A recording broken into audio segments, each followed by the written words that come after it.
On this episode of the Construction Dorks FreeTO series, we sit down with Jenna Clark from General Sheet Metal. Jenna shares how she found her way into construction tech space and the lessons that carried her all the way to her role in tech contracting. It was a conversation about curiosity, persistence, and building a career at the intersection of construction and technology. It was a wonderful conversation, so please sit back and enjoy this episode. But yeah, it's really just, it's a balancing process, getting everything down on paper of what exactly we're looking for. Is it something that we can build? Is it worth the cost to build it internally, or is there something better out there on the market? And then how does it play into our tech stack? So I'm not technically, a CTO at the moment, but I am really trying to focus on building out a list of like all the softwares that we use, what they connect to, who's in charge of them, what they cost, so that every time one of these issues comes up, I could say, okay, currently we're using this. It costs X amount per month, per year, per user. Here's another option. Is it worth the time and effort and energy to switch? Is it a better quality product? And just weighing out those options. On this week's show, crossing over with the dorks. That's right, we're bringing the FreeTO series to the crew with Jen Clark.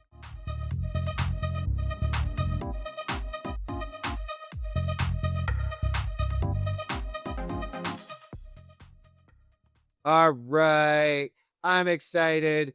Trent, we're sitting down, we're crossing over. Dorks to the crew. This is going to be a fun one, man. Thanks for joining in today. Absolutely. Appreciate it. This be fun. Yeah, it's great to get to meet you, Jen, and can't wait to hear your story. Yeah, it's great having Jen on. Jen, say hello to everybody listening in. Hey, everybody.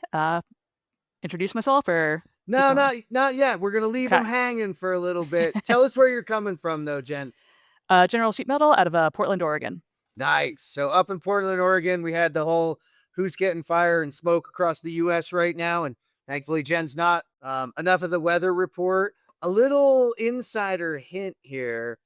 Trent Leinenbeck kind of came up with this idea on the Dorks to do a FreeTO. What does FreeTO mean to you, Trent? What is the series that we're doing over there on the Dorks? FreeTO is really just a play on words to the idea of a CTO or a chief technology officer, which is a position that exists pretty frequently in the corporate world for many organizations, but in the world of contracting, it's not super common. Over the past decade, we've seen some people break through in this role kind of become a reality. And I think just in the landscape of the world today with tech being, hireable personnel in the day-to-day operations of construction companies more and more, this has become a reality for a lot of people. And the true reality is this position kind of exists in every contractor. The title might not be there, but somebody's kind of doing it. And they're kind of doing it, which means they're probably not effectively doing it because they're not allowed to effectively do it. So we just want to kind of open the eyes of like what this role is and why it's important. And I think it's a way for more organizations to see that this is a position that can unlock things for their organizations. And think in the dork world that we've kind of, we didn't create this world, but we're shining a light on the construction dork world a little bit. I think there's a lot of people out there who are ready for this role to take it on and excel at it. So we call it the FreeTO because we feel like there's people out there that are already ready for it. We're not here charging money for what's happening here. We just want to kind of shed light on the fact that this is something that we think organically can happen. And that's where the discussion kind of started. Yeah, and we started a series on it, and Jen's going to really kind of fill in her perspective on it, and we're going to bounce between the two and do a little crew interview, but also kind of reference the FreeTO series, because from our perspective, at least mine, it was giving back to the industry because we kind of created the dork idea and the dork light, and we wanted to say, hey, listen, actually, this is strategic organizationally, and there's a lot of you out there floundering through the path and running into walls, and maybe we could share a lot of those insights and help break down some of those walls, help make it be a little bit more fluid path. So hopefully that's the case. We're going to bring Jen in here in a second. Before we do, though, You got to check out the Construction Dorks if you want to learn more about the FreeTO. So just go to constructiondorks.com. That's right. We own constructiondorks.com. You can hear more about our podcast there. And then check us out on YouTube, youtube.com/ at the Content Crew. We'll see you over there. All right, crew, it's back. The next evolution of Bluebeam's legendary user conference, XCOM, is here. It's called Unbound, and it's coming to DC this fall, September 30th to October 2nd. You know the vibe. Expert insights from industry leaders, cutting-edge construction tech, Bluebeam training and certification, and unparalleled networking with your global peers. Unbound takes that legacy to the next level with new AI-powered workflows, global AEC connections. But don't worry, they kept the free Bluebeam certifications. Keynotes from my hero, Duncan Wardle, former head of innovation and creativity at Disney, and Apple's legendary co-founder, Steve Wozniak. Use our exclusive code, UNBOUNDTHECREW, for a discount, and join us as Bluebeam evolves and leads the digital construction movement. Register now at unbound.bluebeam.com, and we'll see you there. Use code UNBOUNDTHECREW. All right, we're here. Jen Clark, let's sit down and talk a little bit more about you and let our guests kind of learn a little bit more about you. So how did you get to where you are today, and kind of where are you today? Currently today, I'm working for General Sheet Metal. We're a mid-size mechanical contractor out of Portland, Oregon. Been around for almost 100 years, doing mechanical, industrial, HVAC, architectural sheet metal. And I have kind of a weird road getting to this point. Going back in time, I originally studied civil engineering in college, thinking that I was going to go be an engineer and design buildings or bridges or whatever, concrete. And I wasn't really sure if that's the path I wanted to go down. I was more interested in kind of getting more involved in the actual construction side of things. And then I took kind of a hard right turn and went into a software support company for 3.5 years, working on the operations side, setting up training classes on like Microsoft products, Outlook, Excel, that kind of thing, just kind of teaching end users how to use the software that they have. So I wasn't the trainer, I was more of an operational person, putting it all together, auditing things, watching webinars, building agendas for that kind of stuff. And then I was doing that in Philadelphia and decided I don't want to live in Philly anymore. No offense to Philly, still love Philly, go back all the time. But I just wanted to try something new. So I quit my job, did a big cross country road trip, traveled all over the US, and decided that I really loved the Northwest. So I moved out to Portland. Um, that was almost 8 years ago at this point, and soon thereafter, I started working at General Sheet Metal. I heard that they were looking for project managers. I actually started as a project engineer on our architectural side, so I was really just in the field, kind of helping run jobs. I worked on a bunch of large projects, multi-million dollar relative high rises. It's Portland. We don't get super big buildings, but pretty large architectural sheet metal projects, all the cladding, facade, roofing, all that kind of good stuff. So getting to work really close to the foreman, getting to see the crews in action, getting to walk around the job sites, attend meetings, work with the GCs and deal with RFIs, submittals, all the kind of back end paperwork side of things. I ran a few large jobs myself as a project manager before about 3 years ago, going to our president at the time and saying, "Hey, I see this gap in our company that I think I could fill," really focusing in on technology. I had been building a lot of different like apps and tools, spreadsheets, smart sheet workflows, kind of whatever I can get my hands on. I was building funky creative trackers to try to make running projects in the field easier, and to be more effective, catch things, track change orders, track productivity. And I was kind of building all these crazy things from scratch. And I wanted to be able to focus more on that, build things that were more scalable, sustainable, not, so kind of chaotic and hands-on. And luckily, our president was like, "Hey, yeah, I think you could do it. Let's change your role and figure out how this all fits." So that was almost 3 years ago at this point. My current role is project integration manager, which we kind of came up with just to fit somewhat what I was doing at the time. But really, I've been focusing my time on building low code apps, That's what I do a lot of the time. So I built a CRM tool. I've built a project management tool tracking RFIs, submittals, change orders, all that kind of stuff.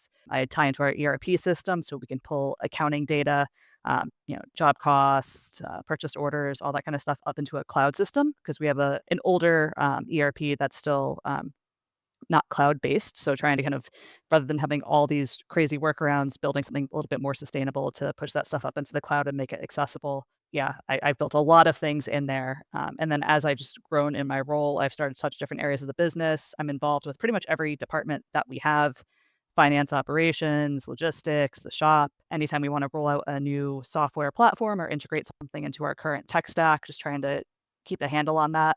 I technically manage our IT manager, so we work really closely together, trying to tie IT and operational technology just to be cohesive. And yeah, it works really well so far. Let's put So a that's pin been in really that great. for sure. Yeah. Yeah, there's a few pins we got to drop in Yeah. here along the way. Let's take you all the way back. So, I mean, you had the civil engineering, so you kind of understood, what a construction site and construction project was like, but really hadn't done any of that work, pivoted, and then we're still able, general sheet metal is still able to see like you can come on here and use that PM role. I don't think that's I think that's commonly misunderstood because we see ourselves as snowflakes and we look for people with construction management degrees or etc. And Yeah. you, while you had a general understanding of it, pretty green, right? Hmm. But Absolutely. they, and it, I mean, seems to have translated, right? Yeah, it's worked out well for me. I think a lot of it, my background, I appreciate my engineering degree and like what I learned in school just because of the problem solving nature of it. And we learned some construction management topics, but college also seems like forever ago. So I think it's more of like a way of thinking and kind of attacking problems and trying to figure my way through things. And I think that has translated to focusing more on the technology side of things where I'm building stuff. I was in the field tracking projects and I loved being on job sites, but I couldn't build the building. I'm not a tradesperson. So now I get to actually build things, albeit digital things, which I find really gratifying and just working through those problems and trying to find better ways to do stuff.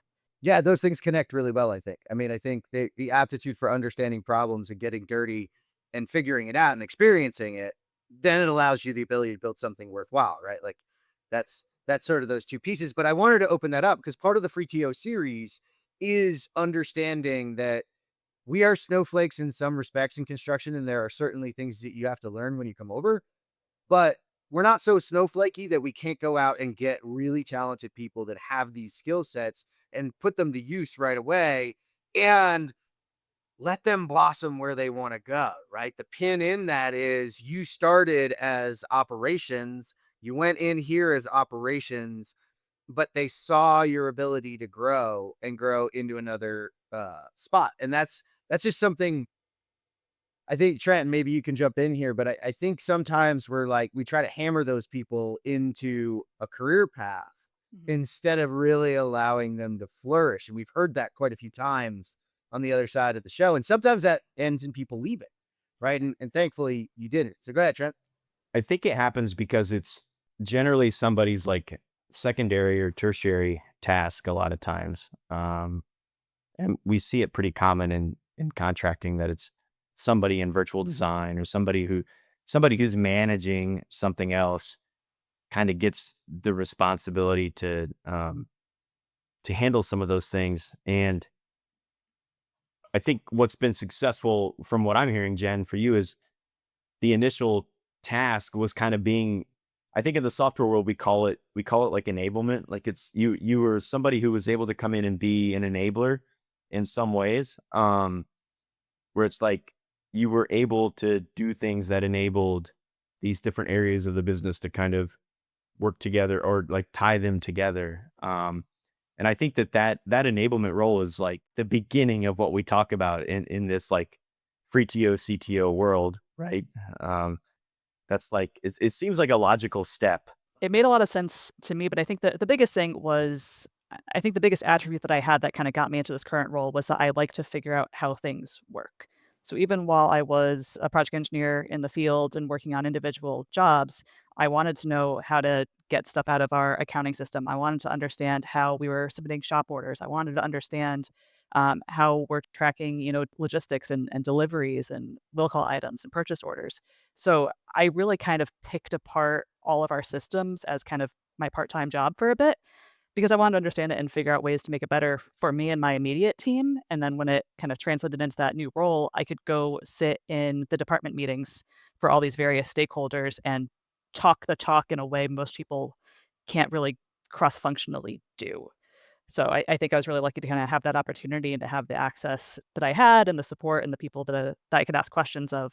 But I do think curiosity and kind of that desire to understand how it all works was the biggest thing that played into how I was able to kind of pivot roles from field focus on jobs to, okay, look at the business as, a big problem that I had to kind of unravel and figure out how to smooth out. Yeah, and the big underpinning there too was you ran large work at times. You did the RFIs, you did the submittals, so you did the work. And I want the people listening in the free TO, we're always talking about like what you have to do fundamentally to earn that stripe to grow. And there's a fear of saying that, but you have to earn the stripe. You have to be able to speak that language. You have to understand the importance of those things. You can't skip over the fundamentals. So yeah, you were off your side of your desk, probably working a lot of hours doing some of that while still delivering. And this is where I want to jump into okay, so you get project integration manager. Yeah. Right. Which I don't know where you guys got that title from. I don't know if it's a title that I've heard exists. I've heard that one It does. before. Look, It's more of it's more of like an IT or like a software rollout kind of thing. I It's think not a construction thing. I think they had you doing exactly what you needed to be doing, but maybe the title wasn't really fitting to the yeah. I'm had not a even judging it. We had a big long list of brainstorming ideas trying to find something that fit well enough. Well, and that's sort of the enlightening part of the free TO series is like we kind of have to define some of that in order to create some lanes for people to come up and go through things and find roles. Like again, to your leadership, like kudos for sitting down and allowing you to brainstorm and come up with whatever it was that works. And so you got it, right? And so you jump in and you start working on the low code apps. Talk a little bit about that experience and just kind of looking back on it. What were some of the things you did right?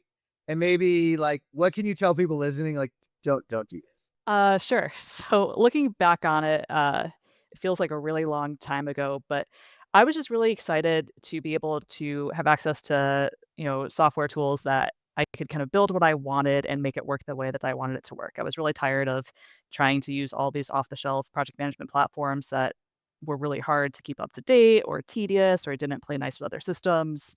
We had a challenge kind of integrating our ERP with a lot of other things. So I just wanted the freedom to do what I thought was best.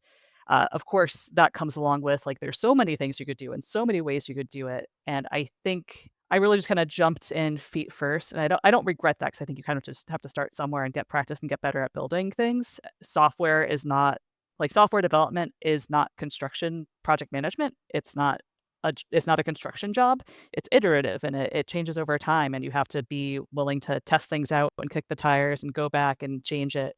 And that was just a very different prospect than I was used to doing as a project manager. But yeah, I think in terms of kind of lessons learned, it's great to get feedback, but don't just kind of blanket ask everyone for feedback. Find those key like super users or, a couple smaller committees and try to filter the feedback to just a couple people. I think I found myself in situations where it's like, okay, all the project managers, what do you want? And that's doesn't work. So I've gotten better at that as time has gone on, but I mean, so much of technology and implementation and change management is just getting stakeholders on board, getting people comfortable, making them feel like their voice is getting heard and that they have some say in what it is. So I'm still to this day learning how to balance, getting people to feel like they're part of the process without having too many people involved in the process. And that's just a ever learning experience. There's actually a statistical there's an equation you can look at for that one. And I did not know this. But I think did you just present on this at a webinar or something? I did it wasn't Okay, me, but it was Chad Pearson from Plexus who presented on, and so you'll have to go over, and if it's not on the SMACNA website, if you're not a SMACNA member and you can't see it, then let me know. But there is this like 3 to 3 to 3 ratio where you get past a certain point. I think it's 9 people. There's like infinite number of things they want. So it's not a thing. It's not about the people. It's literally about the math equation that it's just too many outcomes and probability. So you stumbled on something I had no idea until like a week or two ago that was a thing. So I feel you. That's a great learning experience because most of us in the business want to be inclusive of everyone, right? And in the way of making sure we understand and making sure you're heard and making sure you have buy-in. And that's where, and we're going to be doing another one of those smack the ones, and I'll be teaching on how when you go out and do that, you also turn those folks into your marketing people. So they go out and ask their people. They go out and explore like what's killing you over a coffee, over the water cooler. And so that they're marketing that, hey, we are getting your input, but we can only get so much input. So that's a powerful piece to give people. Jen, I'm curious, like, how do you validate the opinions? I guess what's an internal mechanism that you use when you're kind of collecting problems or doing that at the company? Like, A lot of it is really, I mean, I have a collection of feedback. I try to get people to use a feedback form to organize it. Of course, they forget and they just come talk to me or shoot me an email or whatever. Uh, but just trying to kind of put all of the ideas of like, hey, this would be a really cool thing to implement at some point into one place. And then depending on what it is, I'll lean on different teams to kind of go through it with me and brainstorm. So I lean really heavily on our IT manager because a lot of times we're kind of going back and forth. If it has anything to do with like an integration, we tag team it. So I lean on him heavily to make sure that we're going the same direction, that it makes sure that it's a good idea.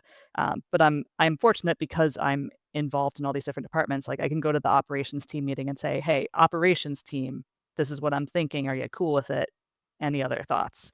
Hey, finance team, I'm going to do something that affects how we're accounting for something. Are you cool with it?" So I try to really take in all of the ideas I can, but then kind of filter it into smaller groups before I have that deeper conversation. so is that the play then? Like, I guess involving the leadership of the other teams to let them kind of choose what opinions make it to you? Or, I mean, Well, we're still a small enough company that it's not too many opinions most of the time. yeah, Uh, but I think you can't do web or app development as like a 5-person team. It's kind of somebody's building it.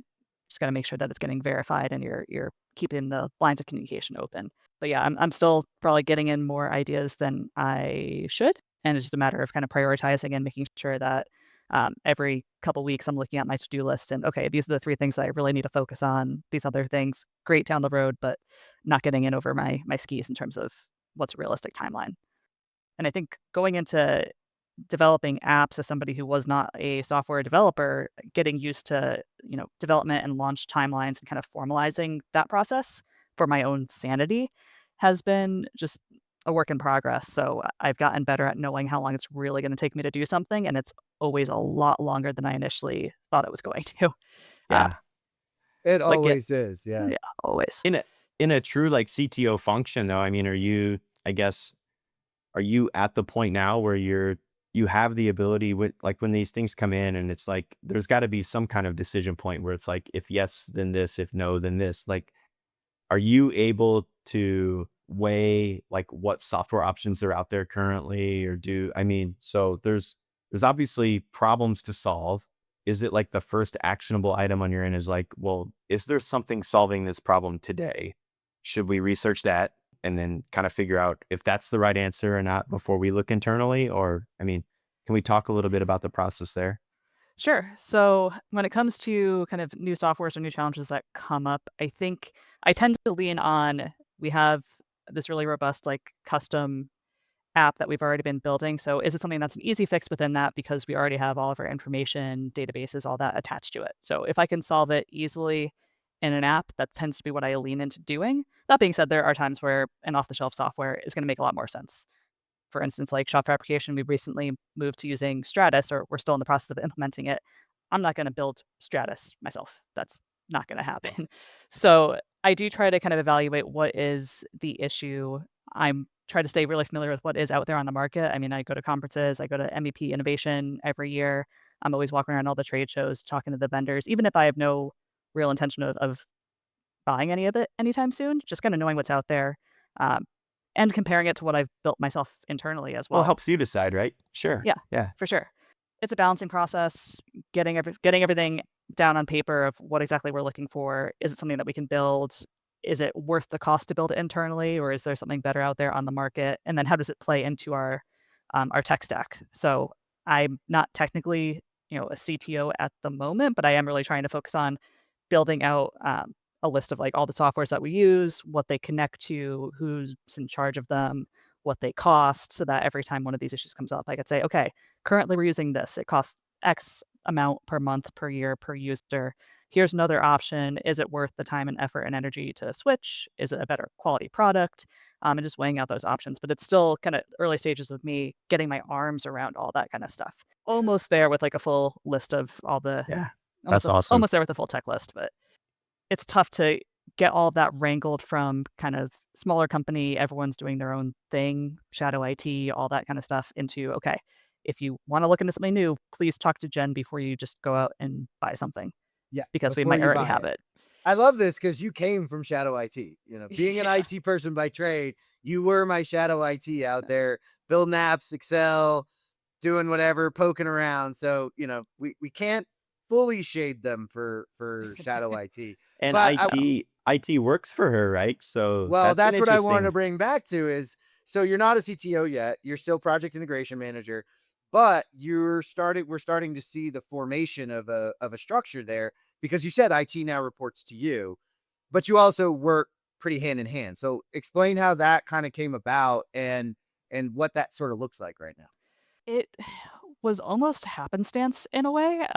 So I was in my role for about a year and a half and chugging along, doing my thing, building stuff. And IT used to report into finance, so our CFO. And he just had a conversation with me saying, hey, this might make more sense under you. Are you okay with it? And I said, yeah, sure, Yes, absolutely. please. Yes, Yeah. please. Yeah. Yes. Uh, Yes. I have the bandwidth, and I think it'll make a lot more sense. And I think it's been a really great experience for both my IT manager and myself because we collaborate really well, really well. We're working on the same kind of things. We think in a similar way. So even though he has his priorities and I have mine, being on the same page and feeling like we have a team goes a long way because we were both a little bit on our own island before that.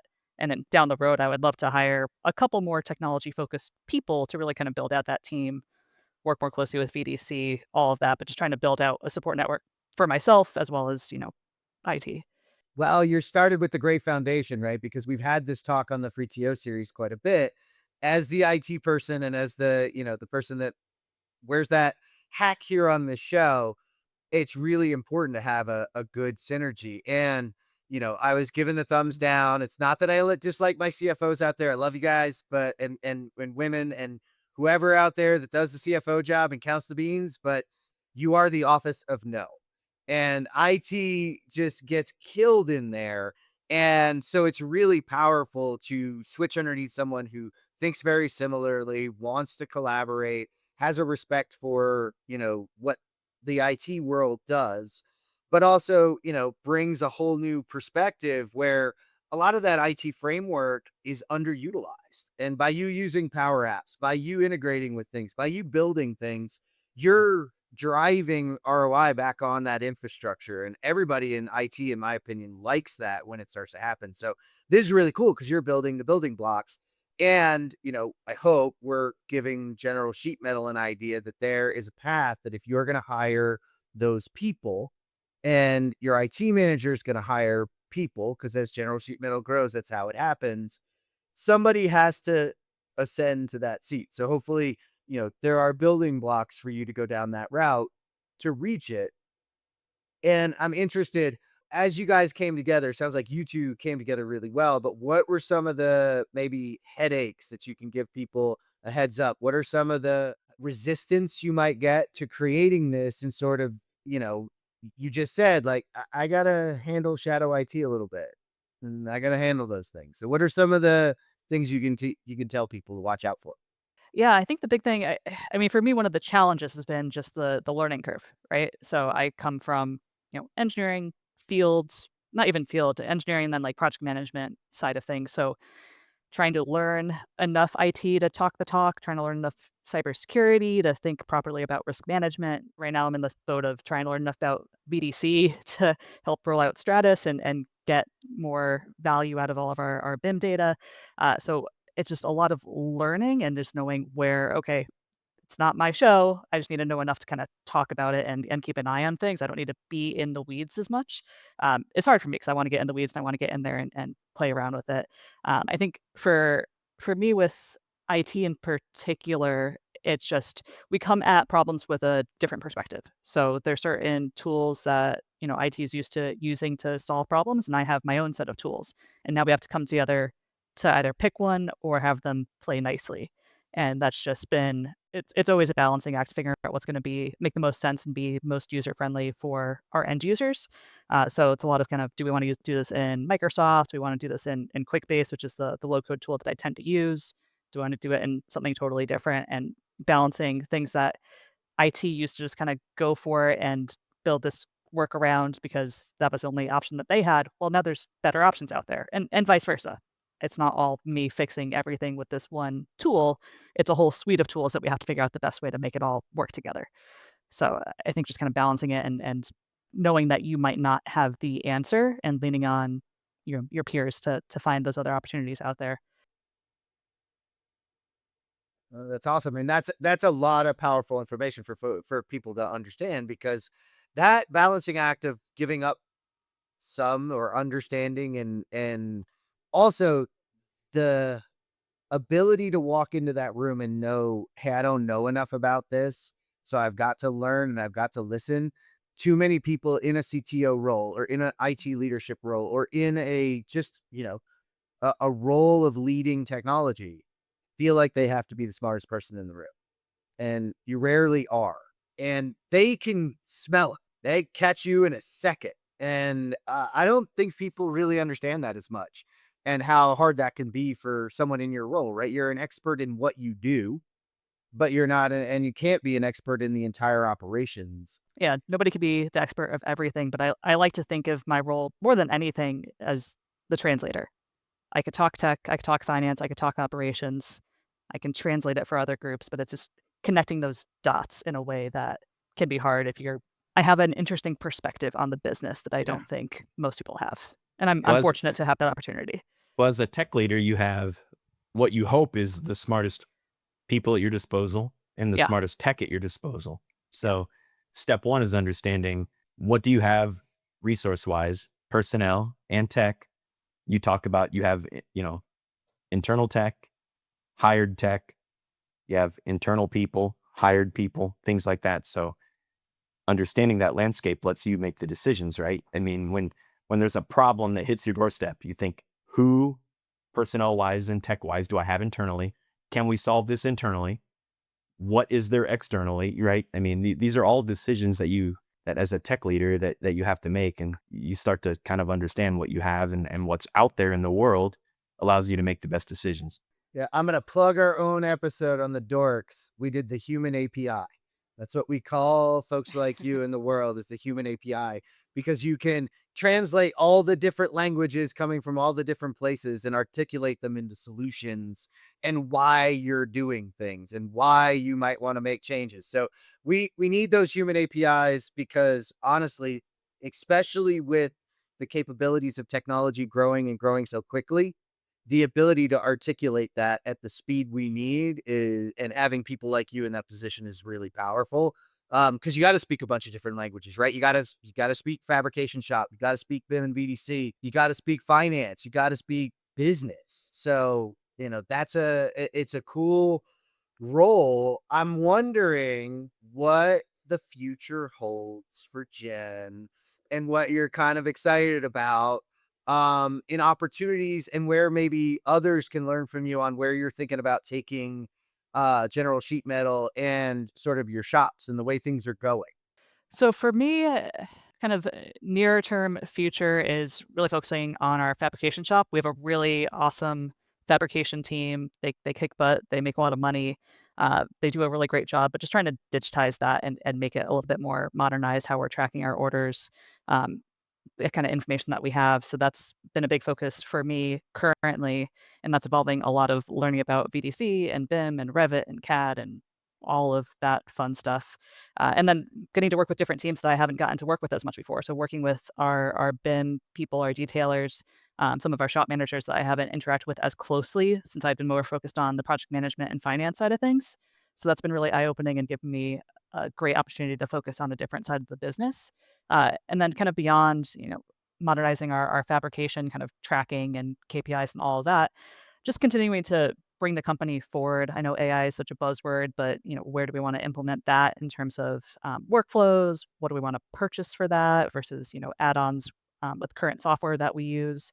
And just trying to organize data. Like we don't have an internal data analyst. I do a little bit of that, but it's one of 5 different jobs that I have at the moment. So, trying to find, like, the bandwidth and the assistance and the tools to more effectively utilize all the information that we're gathering. And I mean, this is construction tech. We all deal with so much data that we've collected over the past, 10, 20, 30 years, and, like, what the heck are you doing with it? So, a lot of times it's the simplest solutions. Like, one example is we have a job closeout form/meeting. So, when you wrap up a job, you fill out this form, you talk about lessons learned, but it's a PDF. So, putting that into a digital format so that we have a database of, "Hey, here's all of our closed jobs," and I could look at, for this general contractor, how have we performed? For this size job or this scope of work, how have we done? So if I'm an estimator and it's 6 months from now and I wanna go look back and say, GC X, what's been our experience within the past 3 years? Are there lessons learned, scope gaps we tend to find, contract issues that we run into,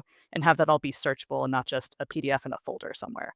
So they're not always really high-tech solutions, it's kinda connecting the dots between different processes across the company. So a lot of just, like, workflow cleanup and then trying to get myself a little more out of the weeds of building brand new things and focusing more on, okay, holistically, what is our current tech stack? Where are we going? What's our technology strategy over the next 5, 10 years? When are we gonna finally migrate to a more modern ERP? That's gonna be a big one. So, just trying to think ahead and be more strategic and a little bit less in the day-to-day, but, take it one day at a time. Now I know why you were listening into that webinar. That webinar series, folks, for listening, is a 5-part or 4-part series with Smackna on ERPs and when you're ready and how you go through that process. Because it's not easy. I have one, and then I know Trent, you're gonna have a question there, but I'm interested in sort of from your business perspective, what was the impetus and what do you think is driving the digitization and the changes in the workflow of the shop? Like you said, they're fantastic and they're pumping it out and they're making money. How did you convince the org, or how did they convince you that you needed to do this? Because I think that's a critical component to a lot of people in the same place as you are right now. Yeah, I think the whole management team has kind of been on board with digitizing more of the shop workflows for a while. I think the biggest struggle was just not having the resources to do it. So our shop managers are really great at fabrication. They know how to build things effectively and well with good quality assurance, and we have a lot of outside customers that like to work with us.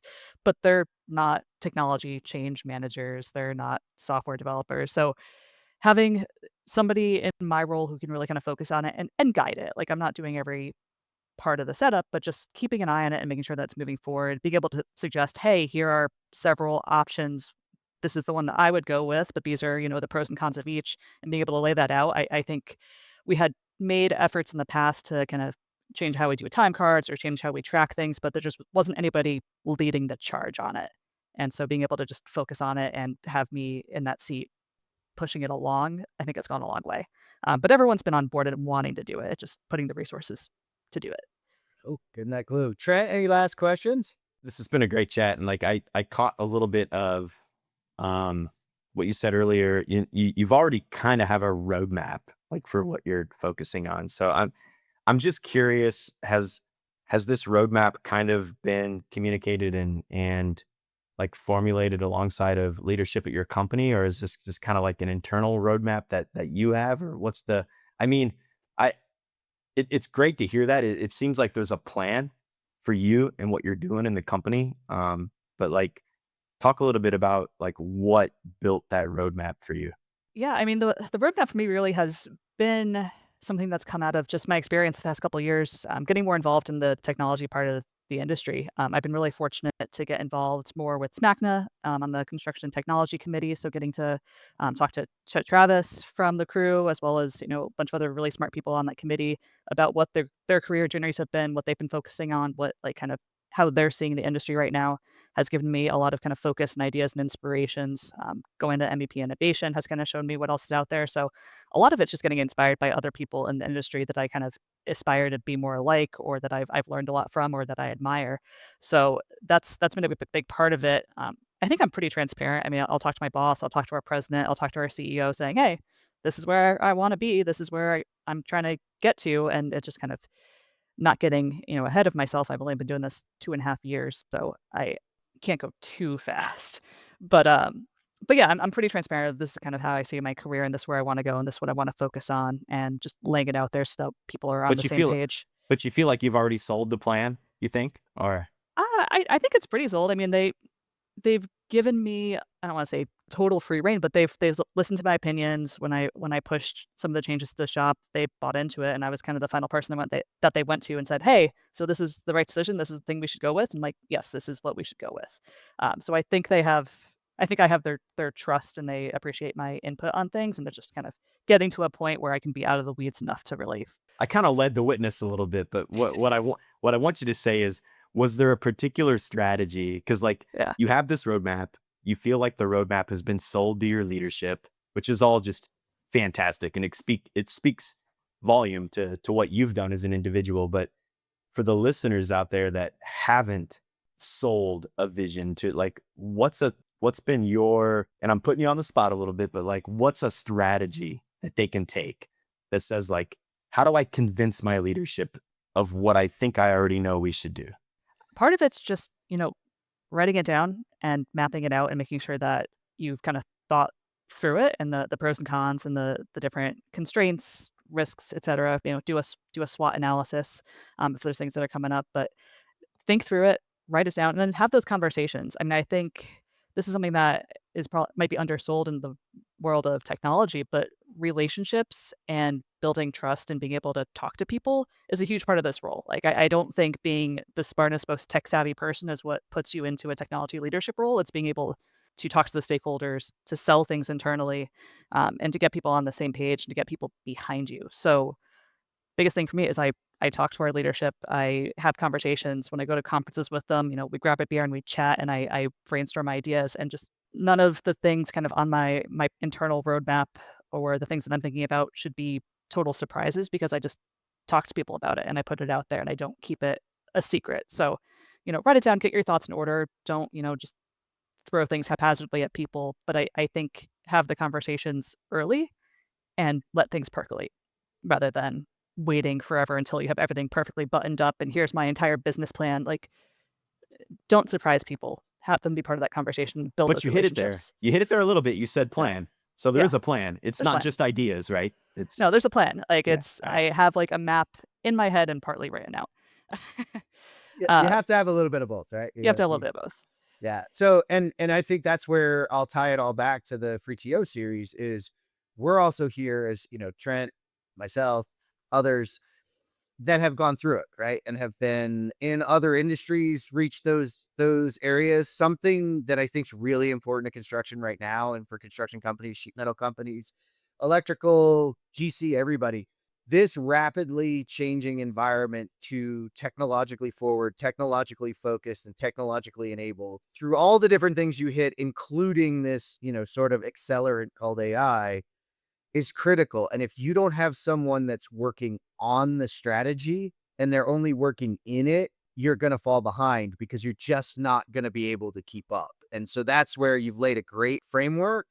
And we're trying to push the industry to start looking to take people like you, get them out of the weeds, and get a plan to get them out of the weeds in order to look at the future and have time not only to think about, where we are today, but how it might change in the future, and how might you create stepping stones and building blocks instead of being one of the ones that's going to, and we've said this on the series a lot, walk right into the wall because you're looking over your shoulder. Looking over your shoulder is working in the day to day. and it's really hard, and it's really important to get people like you out there. So I'm excited that we got to sit down and do this. Thank you, Jen, for sitting down with Trent and I and doing an episode. And we're excited this will release on both platforms. And I look forward to seeing you at one of those events soon. Yeah, absolutely. Yeah. Thank you guys for having I'll me. see you next week. Yeah. Yeah, sounds great. good. Yeah, I don't get to see you next week, but I will see you at MEP Innovations if I don't see you before. Oh, Jeff, you gotta come to Stratus Innovate one of these years. Come on. Hey, at some point I'll get there. At some point y'all will invite me and I'll get there. But until that happens, we'll see you out on the road at MEP Innovations, Jen. At least if I don't see you before. Sounds great. Trent, thanks a lot. It's been great to sit down with you as always, man. And thank you for tuning in today to geek out for our crossover episode and interview with Jen Clark. To read all our news stories, learn more about our guests, and to listen to this show, visit thecontentcrew.com. This is the Content Crew signing out. Until next time, enjoy the ride and geek out.